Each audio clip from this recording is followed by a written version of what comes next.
Welcome to This Week in the PNFL. I am your host, Mark Hill. Along with me as well is Dean Chambers and Mitch Grawl. How are we doing this evening, fellas? Very good. How are you? Doing Fantastic. awesome, awesome. So, we were sitting here talking pre-show, and we were talking about the middle topic that we had last week about the 4 and 6 teams and seeing how they were going to do going into this weekend. And as it was pointed out, all of the 4 and 6 teams lost. Um, Wah, I wah. am sure none of us, myself, Dean, we it definitely was not in the books. We did not see it that way, but it's just And amazing. join the 4 and 7 party. Yeah. Yeah. Yeah. So, Hey, I went, can I be the first to say congratulations, guys, for being in the 4 and 7 club? mm, mm, mm, mm, mm. That no, I don't want to be in that club. the 4 and 7 club B. Yeah. Yeah, but we're Hey, the there. 4 and 7 club is better than the 4 and 8 club, so just don't join that one then. Yes, this is true. This is true. At least we gotta be try not to get into that 4 and 8 club. Try to pull ourselves out of it. So we're gonna go on and jump into this week's games and middle topic. We're gonna talk about trade deadline, what some teams are gonna do, what they think they should do. Obviously, Mitch and Dean are gonna do the analysis on it, and I'll just sit back, eat popcorn, and watch the show, and then we'll go into our Week 12 games. So, kicking this off, we're going to start off with Indy hosting Jacksonville, and Jacksonville walking away with that loss as Indy takes the game 24-7. Mitch. All right. Well, I said last week that Indianapolis, if they had a chance at the playoffs, this is a game that they had to win. And they did in really good fashion too. 24-7, over Jacksonville. Jordan Love with a nice game out there, throw for 219 and a touchdown. So he continues to move out of the shadow of Kyle Allen there in Indianapolis, making fans forget about him this year as he has Indy on a nice a little playoff run here. And another win or two, and I think they can just about punch that ticket in for the playoffs. Dean, what do you think? I will say it again. The curse of Kyle Allen is done. It doesn't exist anymore, and I'm sure that Coach Tim would agree with that more than ever. It was a solid win. They needed the win, and it's one of the few games I actually predicted correctly last week. And yeah, let's get them one step closer to making the postseason.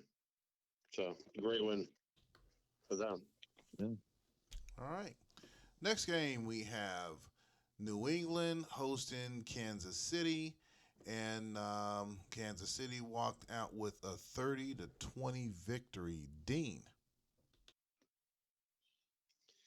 Yeah, this was a stronger offensive performance of the Chiefs than expected.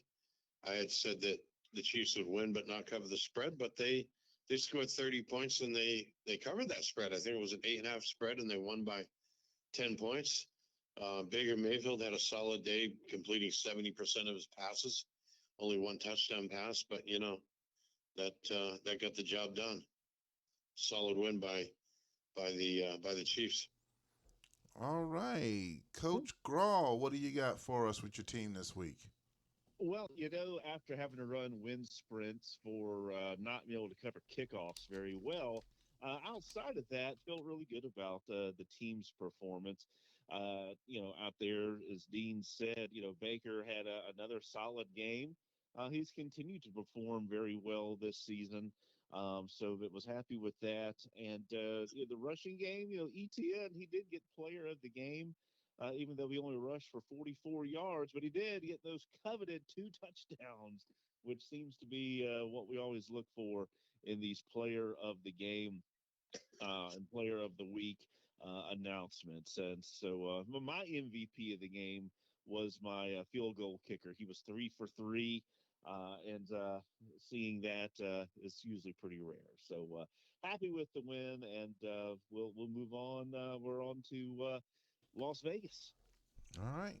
Speaking of Las Vegas, Vegas went into Seattle, and as crushing as I have to report, they walked away with a 21-16 victory on this one. Mitch.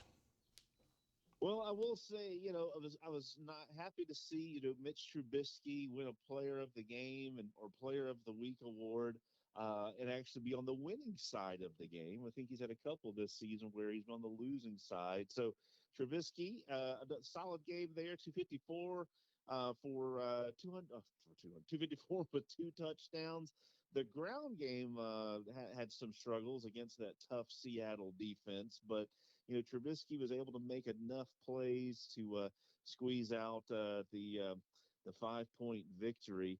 I will say, Zach Wilson has been playing better of late for you, but apparently the backfield did not get off the airplane as I'm sure you're well aware, Mark.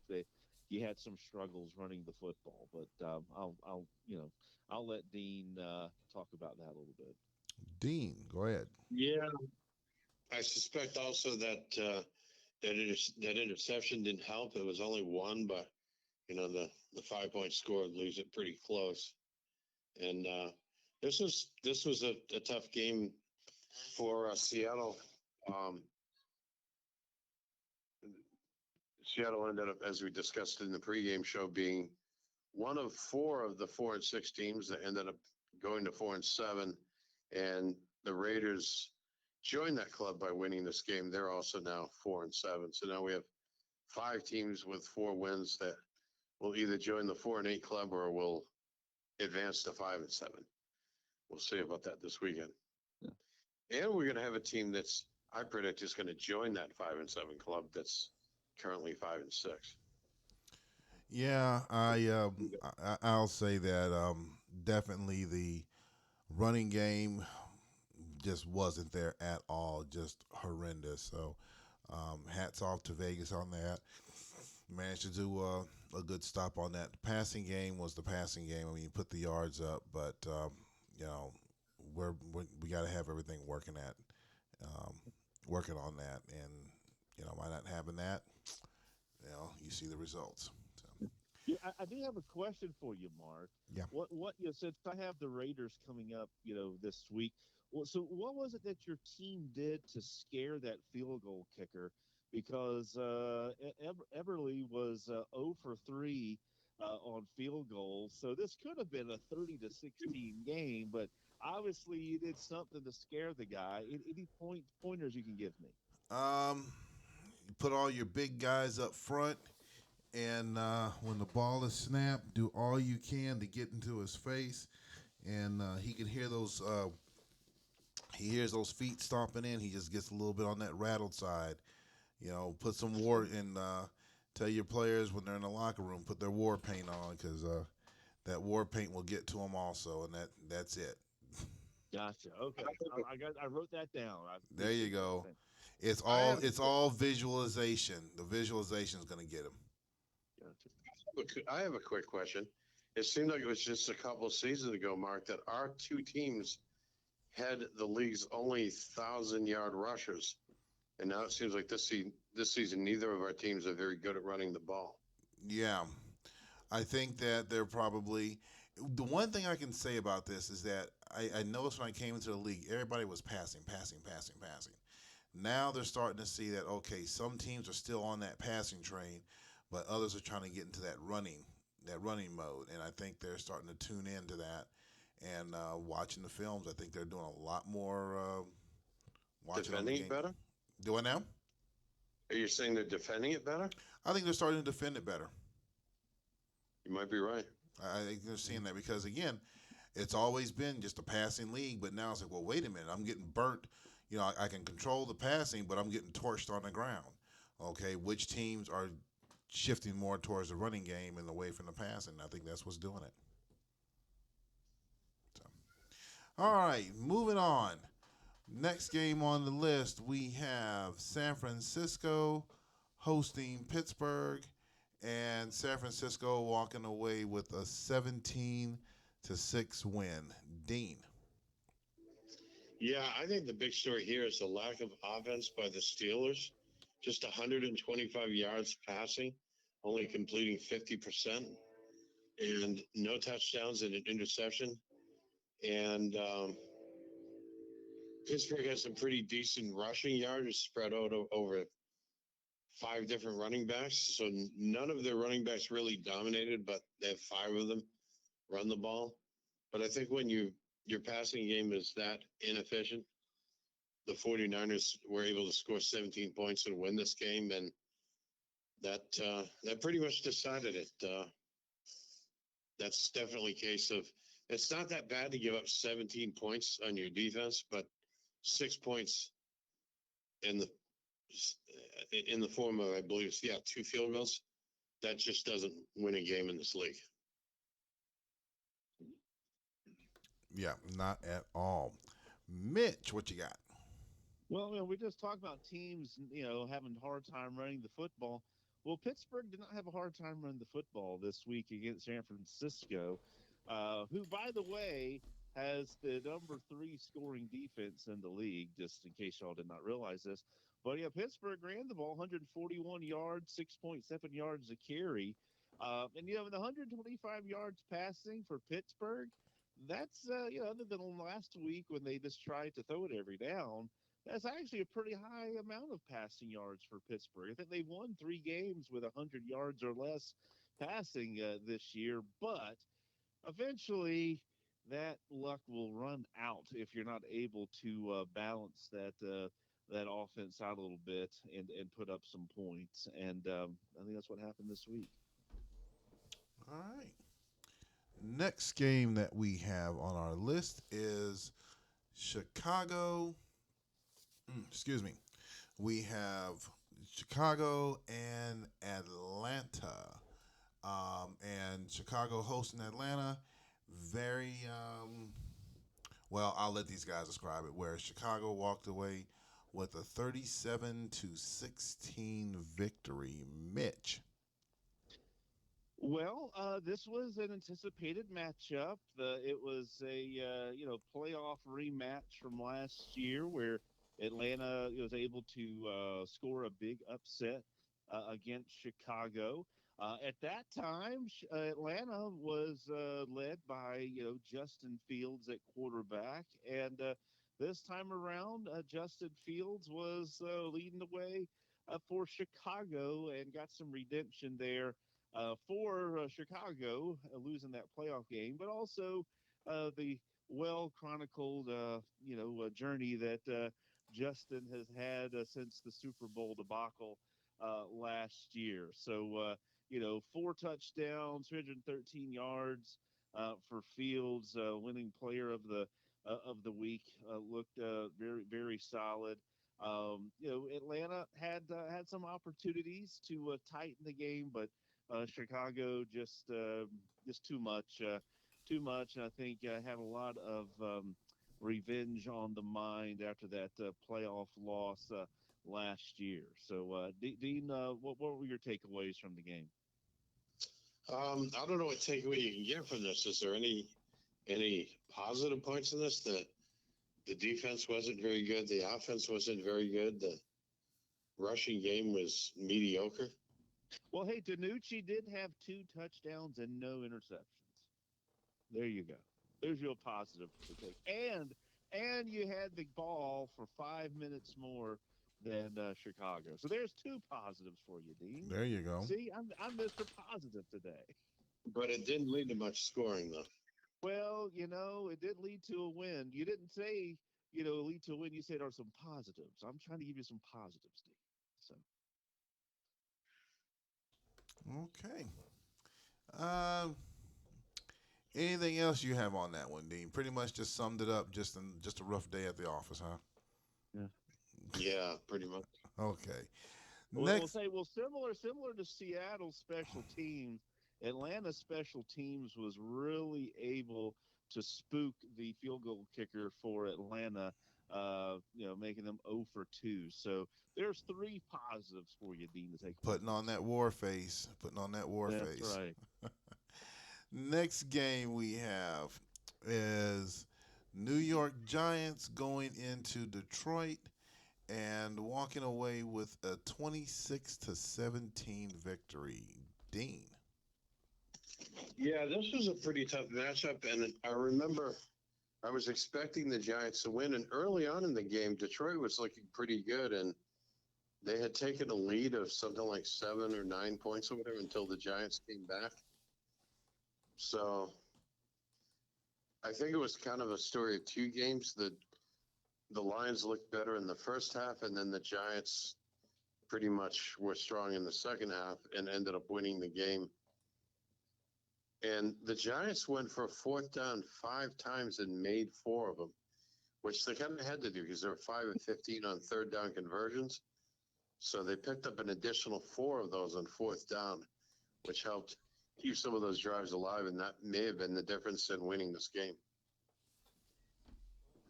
All right. Mitch, what do you got? Yeah, I thought that, I don't know, I think I said last week, I didn't know why, but, just kind of had a gut feeling Detroit would win this game. And, well, apparently that was just indigestion because Detroit did not win this game. And in fact, it took their field goal kicker hitting 3 field goals to make this game look, even somewhat competitive on the scoreboard. New York statistically dominated this game, and Barkley, even though didn't have a great game, the rushing was able to at least keep the Detroit defense honest enough so that Jones could get some good air going and get a couple of touchdowns, but. I don't know. I thought Detroit might sneak up and how Detroit will do every third or fourth game, really kind of step up and put a thumping on somebody, but it didn't happen this week. All right. Next game we have is New Orleans going into Anaheim, and Anaheim's woes continue as New Orleans walked away with a 27-14 victory. Mitch. Well, this game, looked like Roseanne Barr in the early '90s. Ugly. I mean, goodness gracious, 153 yards passing for Dobbs, 219 for Thorson. Um, Not a whole lot going on. You know, they did have a couple of running backs on each team that had solid games out there, but just kind of a grind it kind of game out there. New Orleans did, as expected, win this game, and did put up 27 points, but eh, sometimes this one might have been one of those watching grass grow kind of games. Be honest with you, but Dean, what do you think? We're talking about Roseanne Barr. What's next on this show? We're going to be talking about Kid Rock or something? No, yeah, Anaheim definitely continue to struggle, and they're not having a very good season. A lot less so than we had expected going into the season, where we thought Anaheim might, take the next step and be more competitive after looking pretty good in some of their games last season. I guess we're still not sure where the Saints are going to finish. They may get into postseason, they may not. I mean, they definitely needed this game, and let's see what they do over the last 5 weeks of the season. Yeah, they got a tough 5 games. I think 2 against Chicago, 1 against the Redskins. So definitely needed this game to keep themselves in the running. Right. Yep, I agree. So, as we are coming down to our final 2 games, both of them were some pretty good games, entertaining. The first one is LA taking on Minnesota, and they ended up going up north and taking this game 29-26. Dean. Yeah, I think this game could have gone either way. Statistically, it was pretty close. And I had predicted that Minnesota would win this game. I just thought that the edge would go to them, but it came down to the end, and it ended up being decided by a field goal that the Chargers kicked and won this game. It's a big win for them. It puts them just a game behind the Chiefs in the standings and gives them a step in the right direction for making postseason. And it's interesting to note that the Chargers were once 2-4, the same as last season. They had been 2-4, and they've won 5 games in a row since then. So it kind of mirrors last season. They may end up finishing with 10 or 11 wins and either winning the division or getting a wild card spot. But this team is probably going to have a chance at defending their Super Bowl title.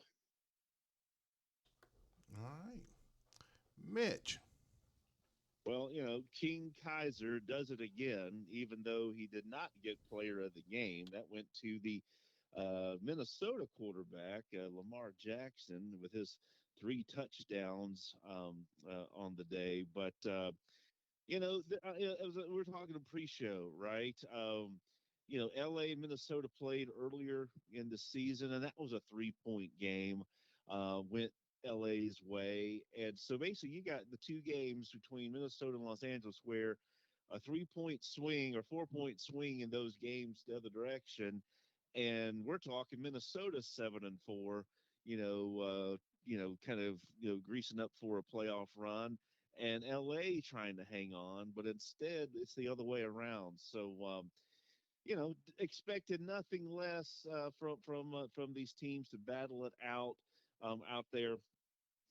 And so, it's yeah, tell you the AFC West, man. I love my AFC West teams, except when I'm playing them. But other than that, it's always fun to watch these games and us go after each other. So great game, guys. All right.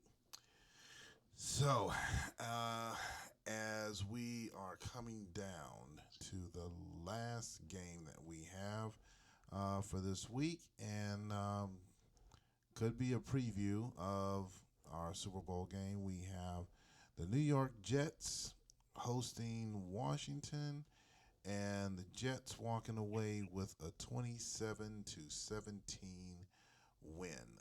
Mitch. Well, this is when I laugh about not that Washington lost or anything like that. I mean, this was expected to be a competitive game, and it was. But player of the game, Jason Huntley. You think, oh wow, what did he do in this game? Well, let's see. He had 3 carries for 33 yards and a touchdown, and he also had 3 receptions for 49 yards. So apparently, 6 touches and what would that be? Like 80 yards and a touchdown, get your player of the game. So hey, I don't know what formula this thing uses, but But he also caught the ball 3 times for 49 yards, so that doesn't hurt either. well, that's what I said.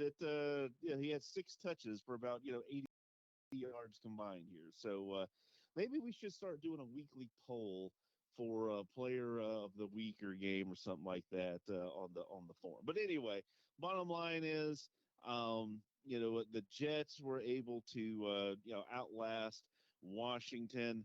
Neither team necessarily lit up the offensive side. So and then you would expect both teams' defenses to really stand out. But the Jets keep rolling. They were able to run the football. We were talking earlier about running the football, 186 yards on 6 carries, and yet the leading 2 rushers for the Jets, didn't even get player of the game. Huntley did, but anyway, what are you thinking about this? What were your takeaways from this one, Dean? Yeah, I think both teams played fairly well. The Jets played a little bit better. But if you watch what the Jets do, they're usually fairly effective at running the ball. But they spread the carries out among several of their running backs, just like they did in this game.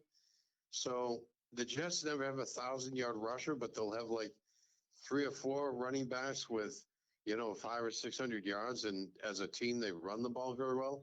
And this game is an example of that. They ran 186 yards against a solid run defense that Washington has.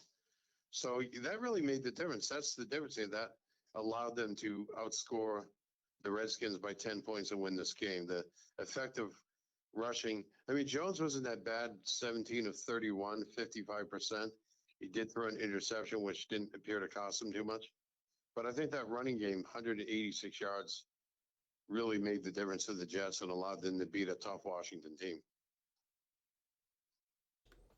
All right.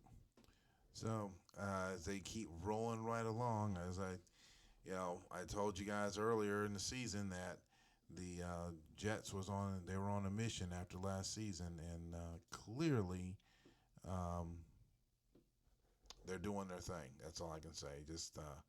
I just knew it, so I called it out.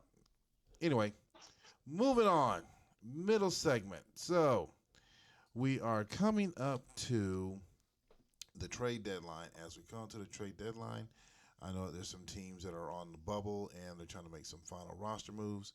As they make their moves, trying to look at what players are out there, where they're going to try to pick up on the free agent market. They're going to find doing some final trading, or are there going to be teams out there going on a full blown dumpster fire sale to set up for next season? We kind of talked about that a little bit in pregame.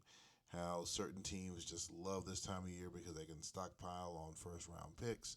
Um, so we're just gonna kick this around with both of you guys to see what do you think is going to happen with this trade deadline coming up. And we're going to start this one off with Mitch. Go for it. All right. Well, I really don't know what to expect. I know we haven't had a whole lot of trading being done during the season so far, and I mean, unless there's injuries involved, like last year, Chicago having to scramble to find quarterbacks because of all those injuries they had.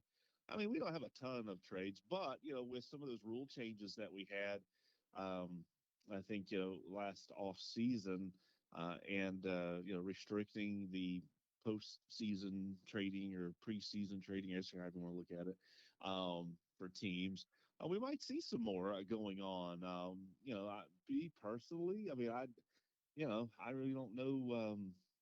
I really don't know what I would do since I'm still obviously in the playoff run here. So definitely not looking to dump talent or look for a bunch of picks at this point.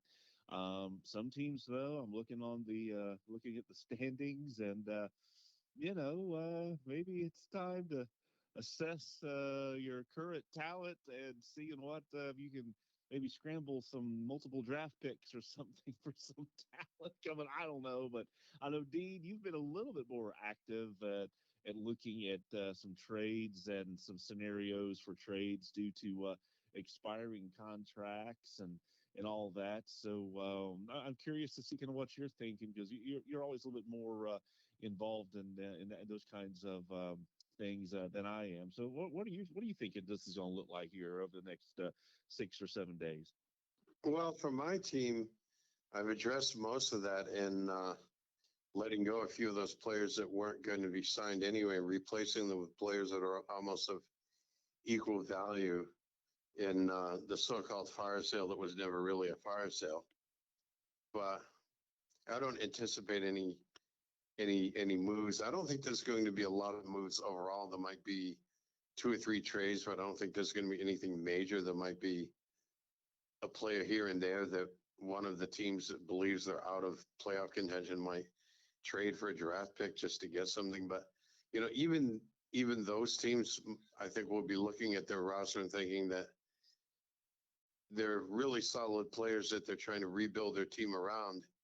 They'll want those players to have a chance for next season. So I don't see anyone really having a true fire sale and like trading away a bunch of their players that other teams are going to trade for to just gain an advantage over the last 4 or 5 weeks of the season. I just don't see that.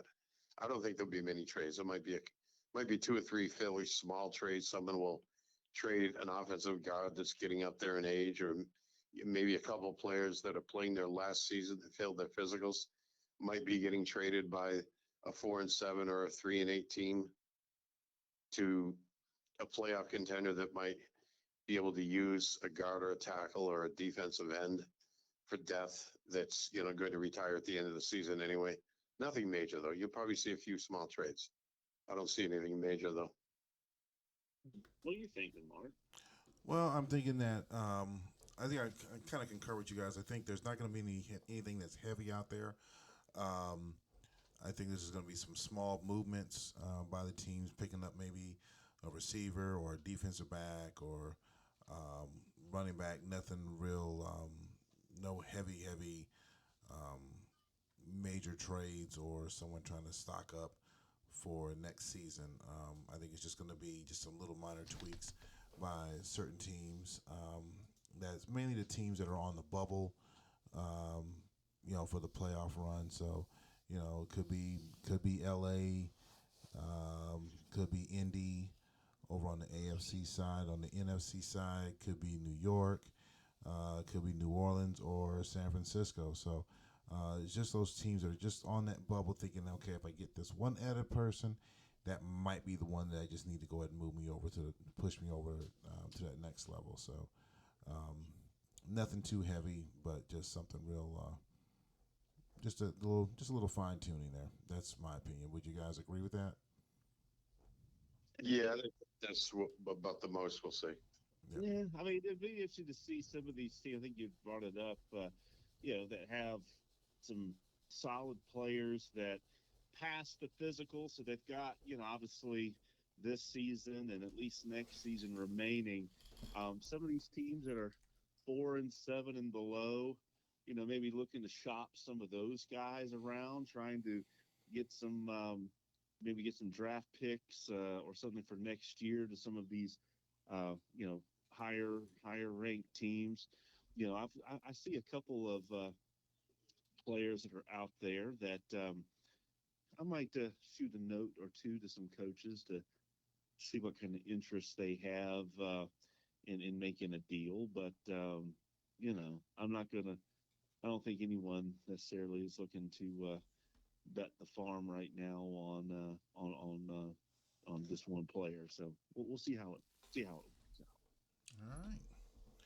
All right. So we are wrapping up that segment, and we're gonna pivot over to this week's games coming up. We have one pick'em game out there, a couple of games that has a high point spread, couple of them with a mid, and maybe one more like a mild one. So, excuse me. So we're just gonna go ahead and run through those real quick, and we'll call it a day after we wrap that up. So, first game that we have, first game that we have on the list here, we're gonna start off with Jacksonville hosting the Jets. They are giving the Jets 20 and a half. We are going to start with you, Mitch. I'm taking the Jets all the way, and if if it's anywhere, if the Jets even score half of what they scored last time against the Jaguars, they will still cover that spread. So I'm going with the Jets. Dean. Yeah, I have to agree. The Jets are just going to score a lot of points in this game. There's no doubt about it. They will win and cover the spread. All right, I'm picking the Jets. Nothing else needs to be said. Next game, we have the Chargers hosting the Patriots. They are giving them 9.5. We're going to start with you, Dean. Yeah, I picked some teams to win upsets last week, or the favorite teams did not cover the spread. And I got a lot of those picks wrong. While it's tempting to say that the Patriots might keep this close, I think with winning 5 games in a row, the Chargers are on a roll here. They're showing some momentum, and I think the Chargers will win and cover the spread in this game. All right, Mitch. At Chargers, yeah, I kind of like with Dean. I think the sales might be starting to the wind starting to come out of the New England sales here, and I'm going to go with the Chargers all the way. All right. I'm going to have to agree with you guys on this one. We're going to go with LA on this one. Next game we have Minnesota hosting the Colts.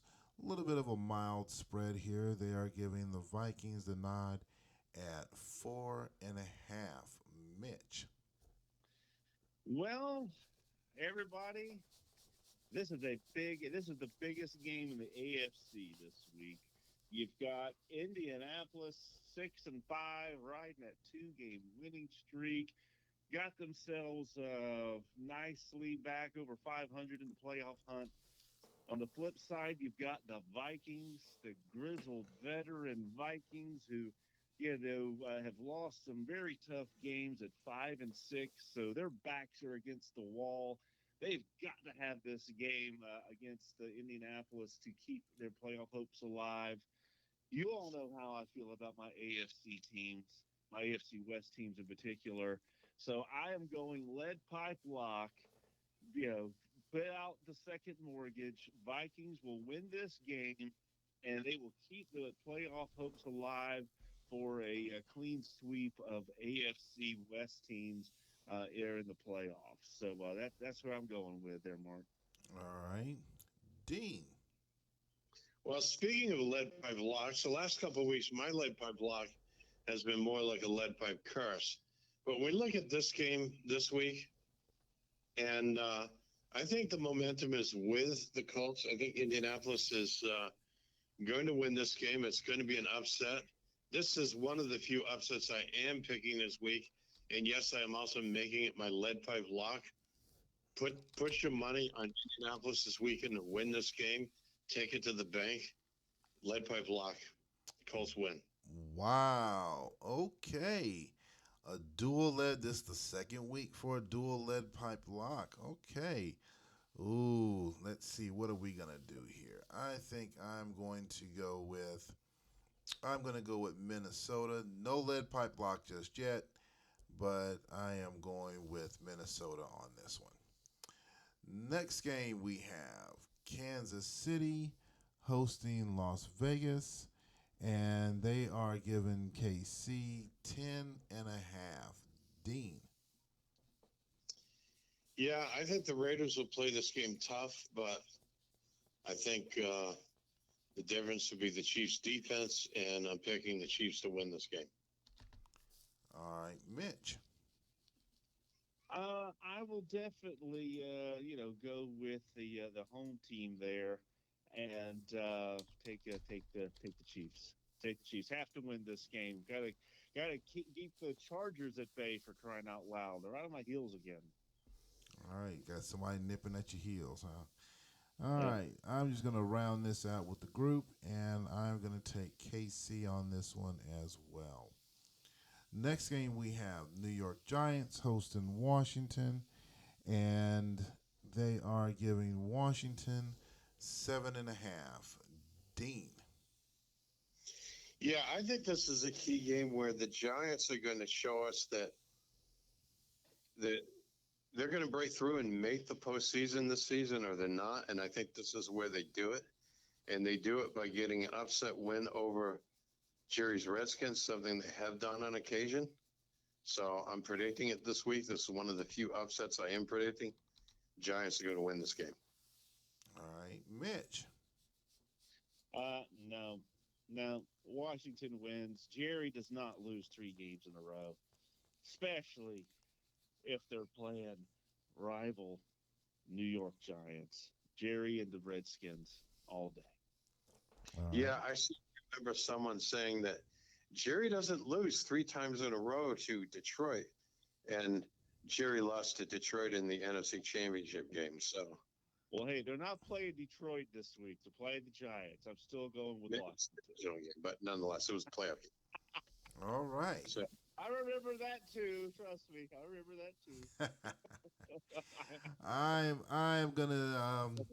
I'm gonna stick with a tradition here. I don't think Washington's gonna go for a third loss. They're gonna come off the schneid, and they're gonna take this one. So I'm going for the Redskins on this game. Next game we have San Francisco hosting Atlanta. They are giving the Niners 6.5. Mitch. Oh man, now we're getting to these tight games here. You know, Atlanta has to win, no doubt about it. They actually probably need to run the table to keep the playoff hopes alive. Got San Francisco battling there with the Giants and New Orleans at 6-5.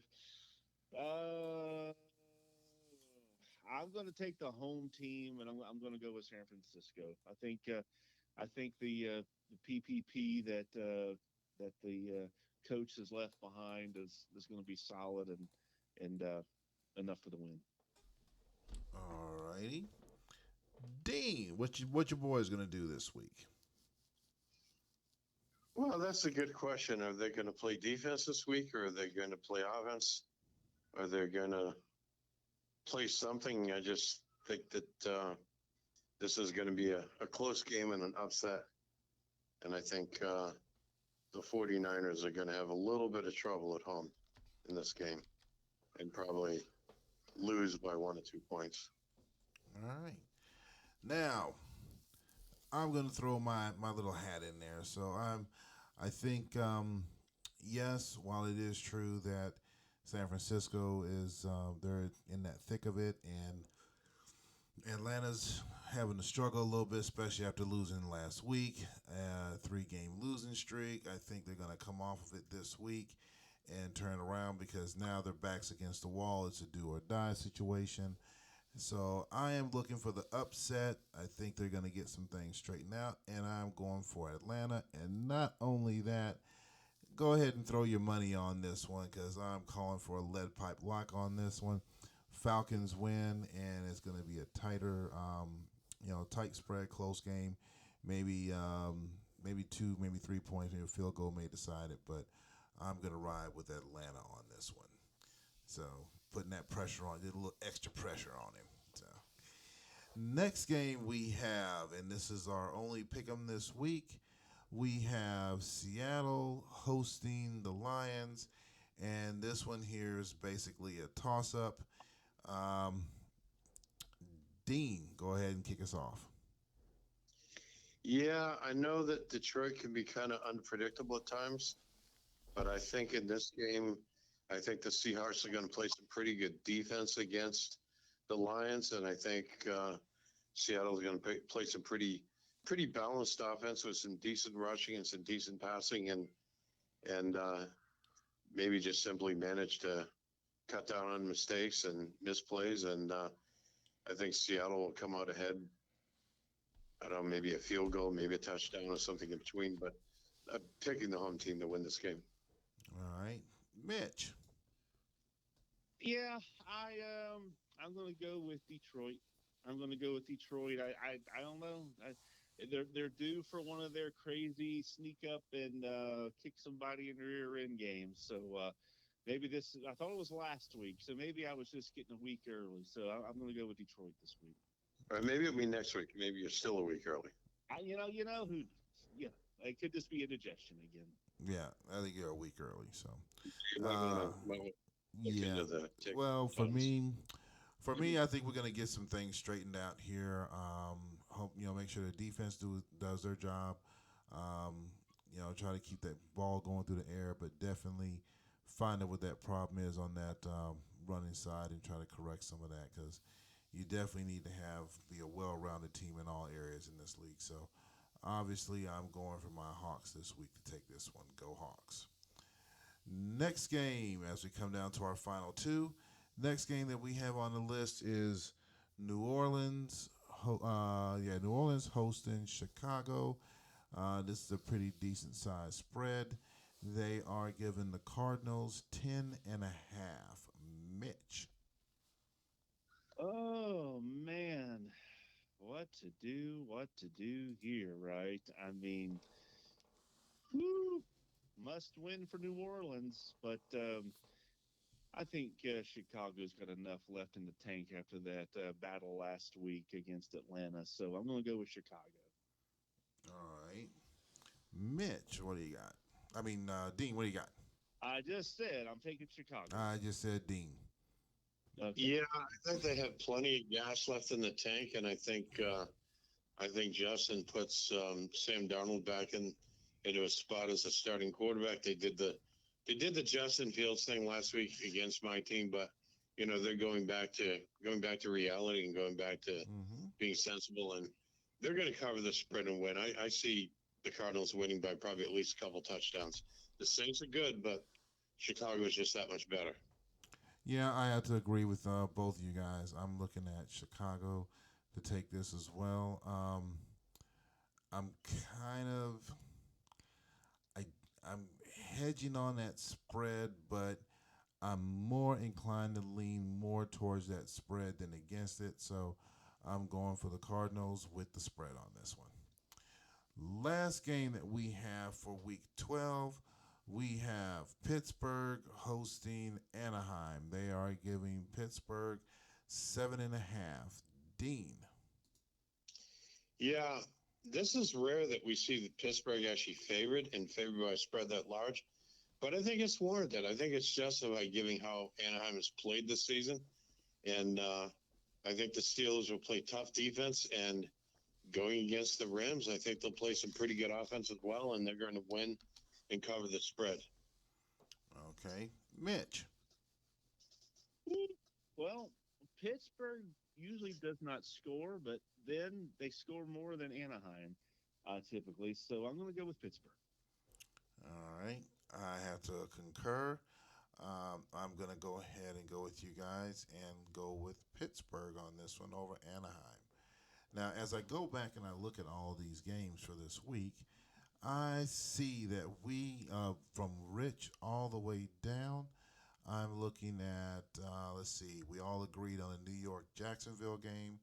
We all agreed on New England and Atlanta game. Um, what else we have? We all agreed on Las Vegas and Kansas. Um, we all agreed on Chicago, New Orleans, and Anaheim and Pitt. So you're talking one, two, three, four, five out of the 9 games that we have, we're all in concurrent. So I think if I go back and look in the records, that's the first time we've had that number that high where we were all in agreement on those games, and the rest of them we just all just kind of split on that. So um, Well, later in the season, teams are a little bit more predictable. So I could see us having more concurrence. yeah, I definitely agree. And we didn't have the breakdown from the lead pipe lock last week. Again, I was on the road, so I didn't have all the bells and whistles with me. And the as of this recording, the graphic wasn't up. So if you guys look now, you'll see where the graphics is up. As I'm gonna finish working on this as soon as we wrap up here, but you guys will see it on your screen right now. So obviously, we can't see it yet because I don't have it up yet, but it will be back on the show next week in this earlier phase, so we can see exactly where where we're at with our breakdown. So as we come to wrap this show up, there's some good games out there. You guys get your PPPs in early so we can try to get running through those games. I know Mitch uses that as a stickler because he doesn't want to be up till late in the night looking at all the game results. So as we come to wrap this up, Dean, let's switch over to you. Any final comments you have before we end the show? No, I think we just have a number of teams that are still in contention and some that are barely in contention. So we'll be looking forward to some really good games this weekend, as always. All right, Mitch. Any final words of wisdom, little pearls of wisdom that you have before you take us home? Well, I will say that Indianapolis, Minnesota will be must see TV this week. So everyone, get your popcorn and keep hitting refresh for Rich to send that game out because I think that's going to be a good one. But beyond that, only one thing left to do. Let's get it.